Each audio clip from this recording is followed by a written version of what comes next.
चलिए अब इसके बाद ईथर्स की केमिकल प्रॉपर्टीज की यदि हम बात करें तो क्या बोलेंगे अपन, ईथर्स में जो केमिकल प्रॉपर्टीज होती हैं उसमें एक वजह जो रहेगी वो कौन सी रहेगी, तो हम बोलेंगे ईथर में जो ऑक्सीजन होता है उस पर किसकी अवेलेबिलिटी होती है, that is of lone pair. ठीक है ना। तो ईथर्स जो होते हैं they function is what, Lewis bases. समझ आती बात ये है ना। ईथर्स जो होते हैं ये लिविस बेस जैसा काम करते हैं।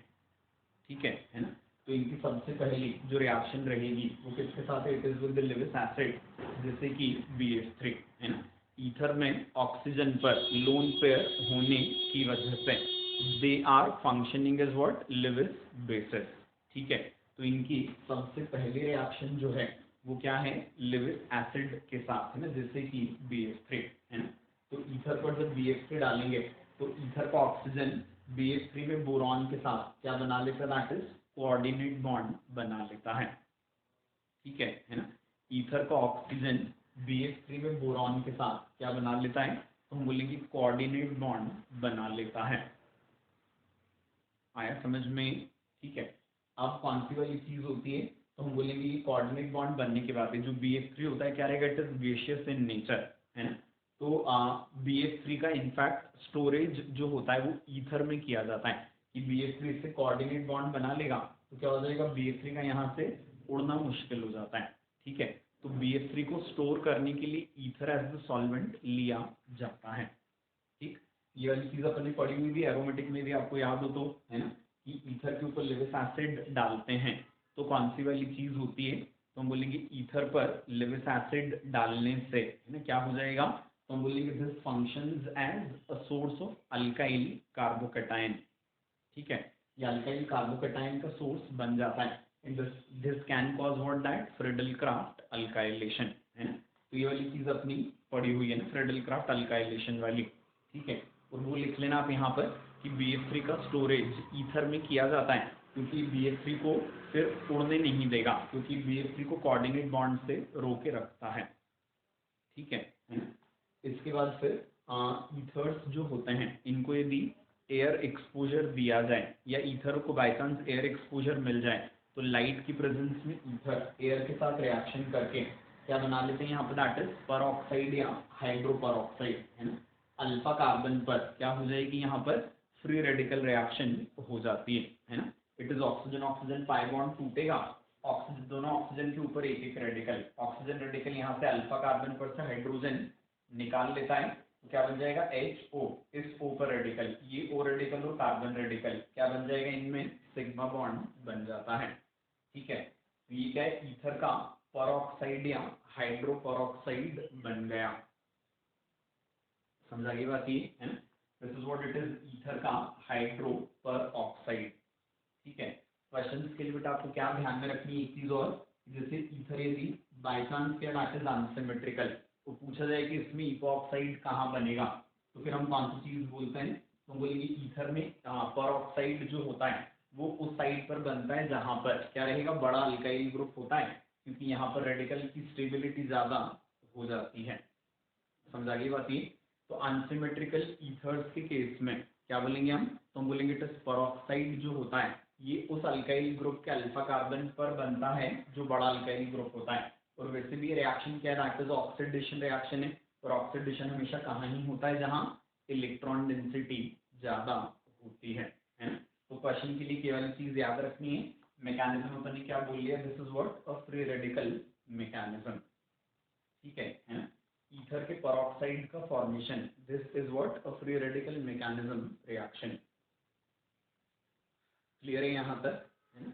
अब कौन सी चीज हमने बोली थी कि ईथर का परऑक्साइड जो बन रहा है ये क्या, this is a light catalysed reaction है ना। ईथर का जो परऑक्साइड होता है ये क्या होता है, एक्सप्लोसिव होता है नेचर में है ना। Ether peroxide is explosive in nature. ठीक है। इस वजह से ईथर में परऑक्साइड का बनना है ना, दैट कैन बी डेंजरस है ना। और ईथर अपन ने बोला क्या, it is a widely used solvent है ना। तो ईथर में परऑक्साइड का होना कैन बी डेंजरस। ठीक है। तो ईथर में भी परऑक्साइड फॉर्मेशन को हमको रुकवाना है तो हम क्या करते हैं, तो हम बोलेंगे ईथर जो होता है इसको भी हम डार्क कलर के कंटेनर्स में स्टोर करेंगे, लाइक क्लोरोफॉर्म है ना, वहाँ हमको फॉस्जीन बनना रुकवाना था, यहाँ हमको क्या रुकवाना है, परऑक्साइड के फॉर्मेशन को रुकवाना है। समझ आ गई बात ये है ना, यहाँ हमको परऑक्साइड फॉर्मेशन को कंट्रोल में लेना है। ठीक है, अब कौन सी चीज हमने बोली, तो हम बोलेंगे यहाँ पर क्या हो जाएगा, तो हमने बोला ईथर को हमने ना परऑक्साइड, ईथर में परऑक्साइड बनने से रुकवाने के लिए इसको हमने डार्क कंटेनर्स में स्टोर करवा दिया। ठीक है, साथ ही साथ में इसमें हम क्या भी करते हैं, तो हम बोलेंगे इसमें हम एक आयरन वायर को डिप कर देते हैं ईथर के सैंपल में। तो कौन सी चीज़ है, तो हम बोलेंगे ईथर सैंपल में भी ऑक्सीजन आएगी, तो फिर वो आयरन को ऑक्सीडाइज करती बजाय किसको, ऑक्सीडाइज करने के दैट इज ईथर को। ठीक है, तो आयरन वायर को डिप करके रखने से भी परऑक्साइड फॉर्मेशन को कंट्रोल किया जा सकता है ना, क्योंकि परऑक्साइड फॉर्मेशन कंट्रोल यदि हो रहा है तो मतलब कैसे हो रहा है, तो हम बोलेंगे it is iron preferentially oxidise हो जाता है, तो ईथर ऑक्सीडाइज होने से बच जाता है। क्लियर हो गई बात अच्छे से ये है ना। इसके बाद फिर अगली चीज जो हम बोलते हैं इसमें ना, ये कौन सी वाली रहेगी, तो हम बोलेंगे यहाँ पर कि ईथर के सैंपल में यदि परऑक्साइड बन गया है तो इसको यदि हम डिटेक्ट करना चाहते हैं, ठीक है, तो किस टाइप से करेंगे, तो हम बोलेंगे इसके लिए दो टेस्ट होते हैं। एक तो ईथर के सैंपल में हम KI को डालते हैं और फिर स्टार्च को डालते हैं।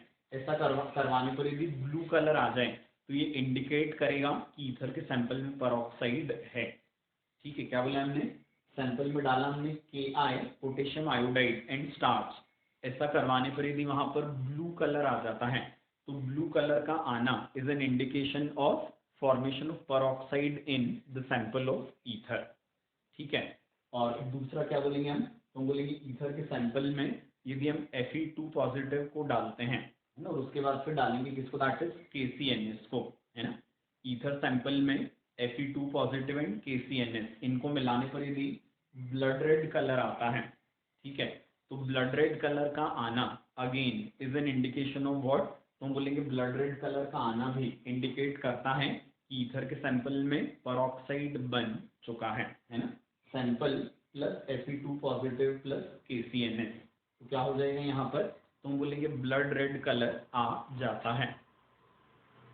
आया समझ में, ठीक है, तो ब्लड रेड कलर का आना भी इंडिकेट करता है ईथर के सैंपल में परऑक्साइड के होने को, है ना। कैसे हो रहा है इसकी केमिस्ट्री देखें हम बोलेंगे डॉक्टर सिंपल, क्या बोलते हैं यहाँ पर, स्टार्च और I2 इनके रिएक्शन से ब्लू कलर आता है, और ब्लड रेड कलर किससे आता है, Fe3 positive and CNS negative की रिएक्शन से। ठीक है, अब I नेगेटिव का I2 में जाना requires presence of an oxidising agent. ठीक है, और Fe2 पॉजिटिव का भी Fe3 पॉजिटिव में जाना अगेन रिक्वायर्स व्हाट, तो हम बोलेंगे that is presence of an oxidising agent. ठीक है, अब ईथर्स जो होते हैं ये खुद तो क्या नहीं होते, ऑक्सीडाइजिंग एजेंट नहीं होते। ठीक है, लेकिन जो परऑक्साइड होता है नहीं किसकी वजह से, परऑक्साइड लिंकेज होने की वजह से ऑक्सीडाइजिंग एजेंट होता है। ठीक है, तो यदि यहाँ पर ब्लू कलर या यहाँ ब्लड रेड कलर आ रहा है, इसका मतलब I नेगेटिव I2 में और Fe2 पॉजिटिव Fe3 पॉजिटिव में गया होगा, और इनको ऑक्सीडाइज करने के लिए क्या रहा होगा, तो हम बोलेंगे ईथर के सैंपल में परऑक्साइड प्रेजेंट रहा होगा।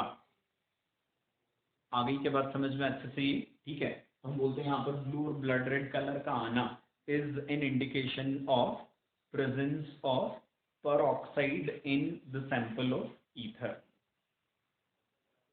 क्लियर बेटा अच्छे से, ठीक है।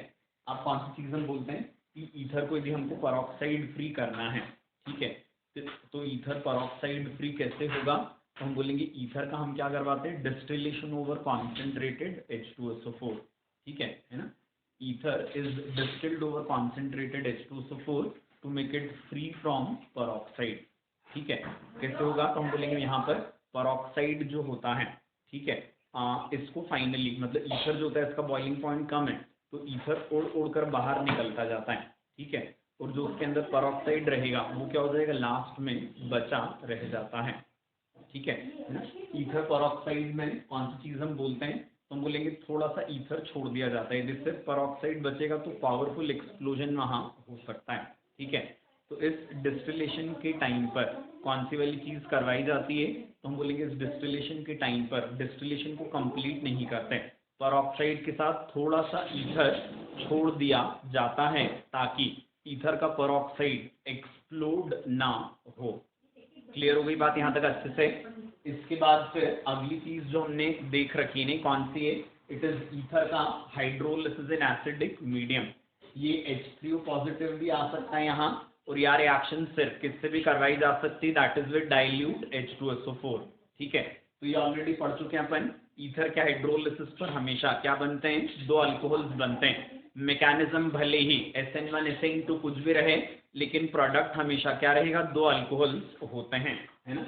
इसके बाद फिर ईथर का रिएक्शन यदि हम कॉन्सेंट्रेटेड H2SO4 से करवाएंगे तो कौन सी वाली चीज होगी, तो हम बोलेंगे कॉन्सेंट्रेटेड H2SO4 में, है ना, क्या रहेगा, टेम्परेचर यदि 0 डिग्री सेंटीग्रेड हम रखते हैं तो क्या होता है, यहाँ पर ईथर का प्रोटोनेशन होता है। पहले ईथर के प्रोटोनेशन से क्या बनेगा, यहाँ पर ऑक्सोनियम आयन बनता है ना। ऑक्सीजन पर जब पॉजिटिव चार्ज होता है तो ये क्या कहलाता है, ऑक्सोनियम आयन कहलाता है।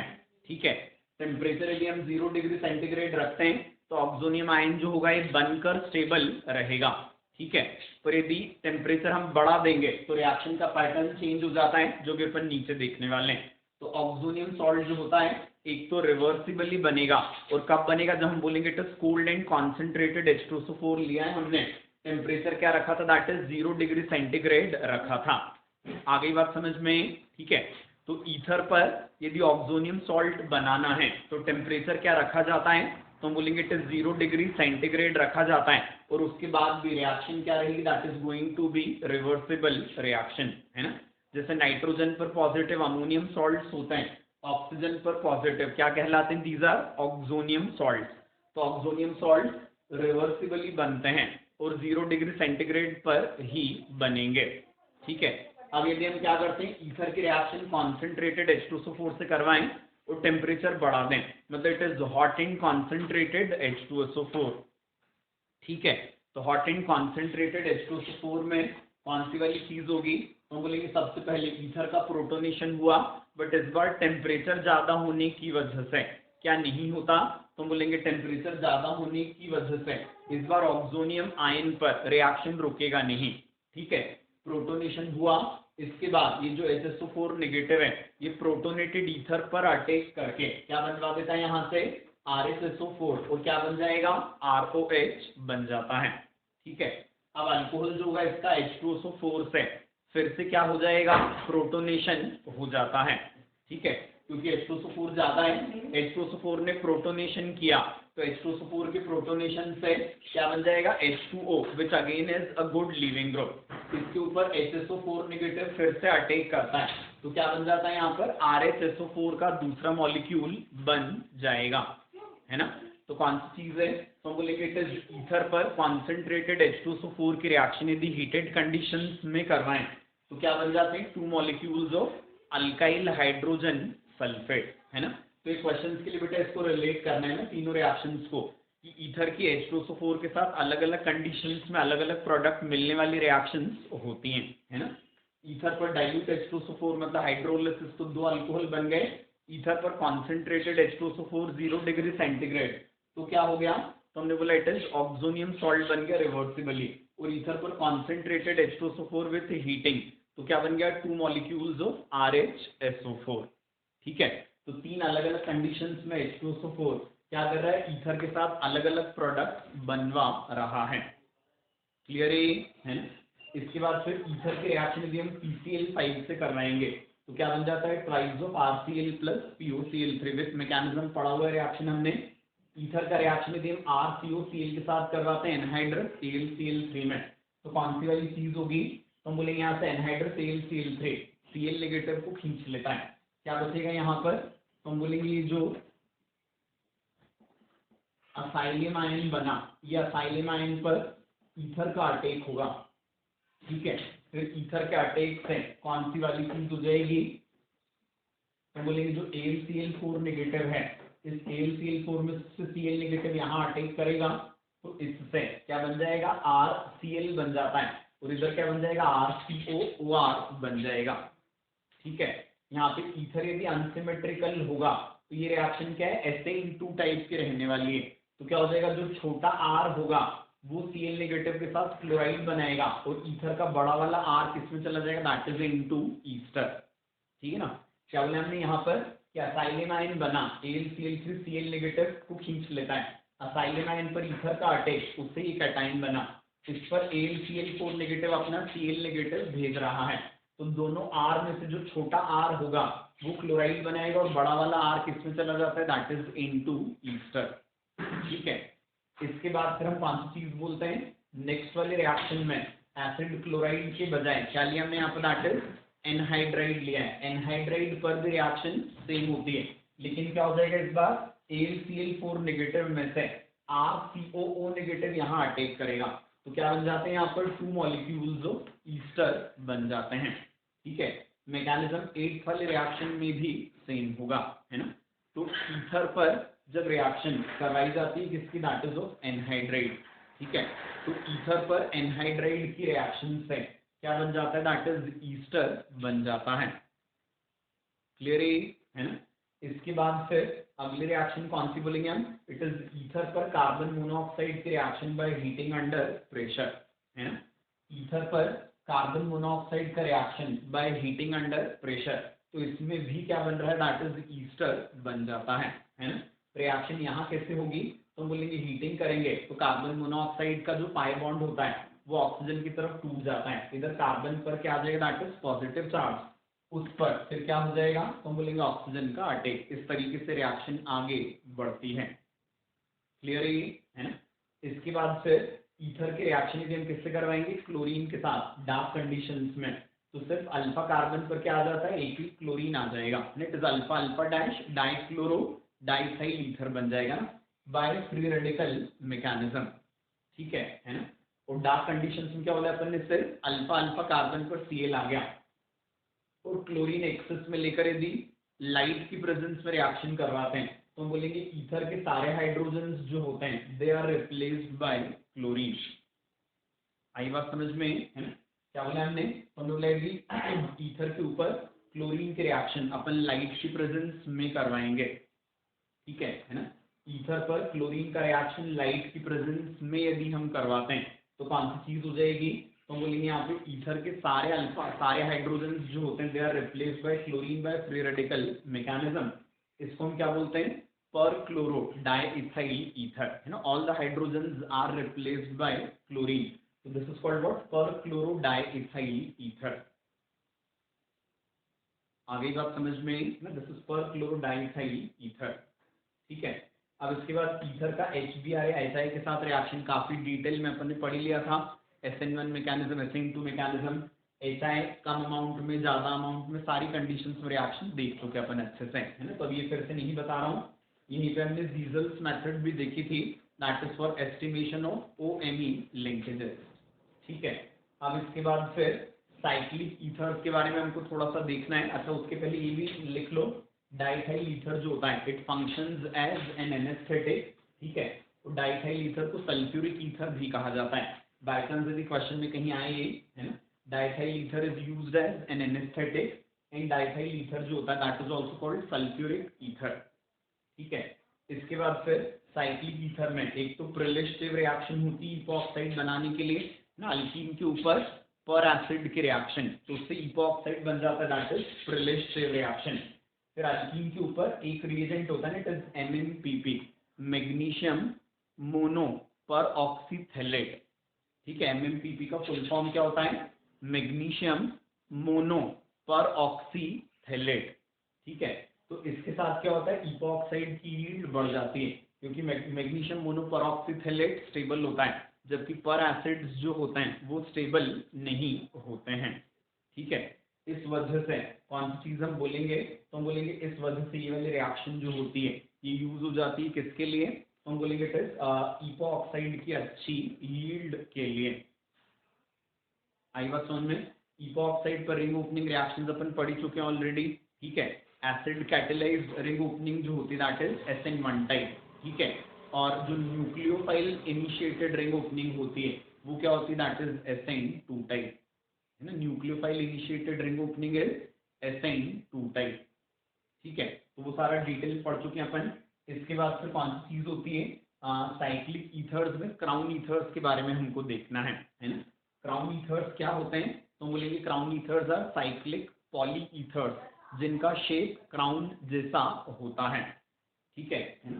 क्या बोला हमने, क्राउन ईथर्स मतलब क्या रहेंगे, तो हम बोलेंगे crown ethers are cyclic polyethers, ठीक है, जिनका शेप क्राउन जैसा होता है। ठीक है, इनको साइक्लिक पॉली ईथर्स, इनको क्राउन ईथर्स बोला जाता है। इनका नॉमेनक्लेचर इज वेरी सिंपल, है ना। इनके नॉमेनक्लेचर में कौन सी वाली चीज होती है, तो हम बोलेंगे कि इसमें ना जितने भी एटम्स से मिलकर रिंग बनती है सबसे पहले उनका नंबर लिखा जाता है। तो ये 2 2 4 2 6 और 2 8 कार्बन, 1 2 3 और 4 ऑक्सीजन, तो टोटल रिंग फॉर्मिंग एटम्स का नंबर कितना है, दैट इज 12। ठीक है, तो total number of ring forming atoms लिखते हैं यहाँ पर, उसके बाद क्या लिखेंगे, दैट इज क्राउन, और उसके बाद लिखते हैं नंबर ऑफ ऑक्सीजन एटम, और उसके बाद सबसे आखिरी में ईथर। ठीक है, तो it is what 12 crown 4 ether. आई के बाद समझ में, इट इज 12 क्राउन 4 ईथर, ये बन जाएगा इसका IUPAC नेम, है ना। तो क्या बोला हमने, सबसे पहले सारे रिंग फॉर्मिंग एटम्स का नंबर, उसके बाद फिर क्राउन, और उसके बाद फिर नंबर ऑफ ऑक्सीजन एटम्स। ठीक है, तो क्या बन जाएगा, that is 12 crown 4 ether. Clear है ना। अब इसके बाद फिर अगली चीज जो होती है इसमें, ठीक है, ये हम कौन सी वाली बोलेंगे, कि ये जो क्राउन ईथर्स होते हैं ना, इनमें स्पेशल एबिलिटी होती है कि इनका ये जो इनकी जो कैविटी होती है, इस कैविटी के साइज डिपेंडेंट ये अपने अंदर क्या रख सकते हैं, अलग अलग साइज के मेटल कैटाइंस को रख सकते हैं, है ना। तो जैसे 12 क्राउन 4 में लिथियम पॉजिटिव रखा जा सकता है, लिथियम यहाँ इसकी कैविटी में आकर बैठेगा और ये सारों ऑक्सीजन एटम्स जो होते हैं ये अपना इलेक्ट्रॉन पेयर क्या कर लेते हैं, इसके साथ शेयर कर लेते हैं। ठीक है, तो हम बोलेंगे क्राउन ईथर्स जो होते हैं ये मेटल कैटाइंस को काफी अच्छे से सॉल्वेट कर सकते हैं ना, उनकी कैविटी में बिठाकर ये ऑक्सीजन के लोन पेयर उसके साथ शेयर कर लेते हैं। ठीक है ना। 18 क्राउन 6 अपन ने पढ़ा है किसमें यूज होता है, that is in purple benzene, उसमें KNO4 का K पॉजिटिव वो बड़े साइज का है, तो K पॉजिटिव इसमें नहीं आता, वो किसमें आएगा, 18 क्राउन 6 में आता है। समझ आती है बात ये, है ना। तो कौन सी चीज बोली हमने, तो हम बोलेंगे यहाँ पर ये जो होते हैं क्राउन ईथर्स, इनमें स्पेशल सॉल्वेटिंग एबिलिटी होती है ना। यहाँ पे कितनी सारी रिंग्स बन गई, रिंग का फॉर्मेशन जो होता है उसको अपन क्या बोलते हैं, चिलेट फॉर्मेशन। ठीक है, यहाँ पर काफी सारी रिंग्स बन गई, क्योंकि ये क्या है, एक साइक्लिक लिगेंड है। ये कॉम्प्लेक्सेस में आपने पढ़ा होगा कि साइक्लिक लिगेंड्स जो होते हैं जब वो कॉम्प्लेक्सेस बनाते हैं, तो कॉम्प्लेक्स बनाते समय नहीं पढ़ा था अपन ने उसमें कोऑर्डिनेशन कंपाउंड, से ध्यान है, तो इसमें कौन सी चीज हो जाएगी, इसको हम क्या बोलते हैं, that is called macrocyclic effect, है ना। चिलेट इफेक्ट का क्यूमुलेटिव इफेक्ट जो होता है, जब ढेर सारी रिंग्स बन जाएं तो ये क्या कहलाता है, मैक्रोसाइक्लिक इफेक्ट कहलाता है, जिसमें क्या हो जाता है, तो हम बोलेंगे बनने वाला कॉम्प्लेक्स एक्सेप्शनली स्टेबल हो जाता है।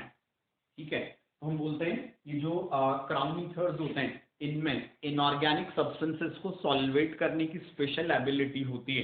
ठीक है, जिस वजह से ये एक्सीलेंट सॉल्वेंट्स बन जाते हैं किनके लिए, that is for organic reactions. समझ आ गई बात ये। और इनकी इसी स्पेशल सॉल्वेटिंग एबिलिटी की वजह से क्या भी यूज होगा इनका, तो हम बोलेंगे ये फेज ट्रांसफर कैटेलाइसिस में भी यूज होते हैं।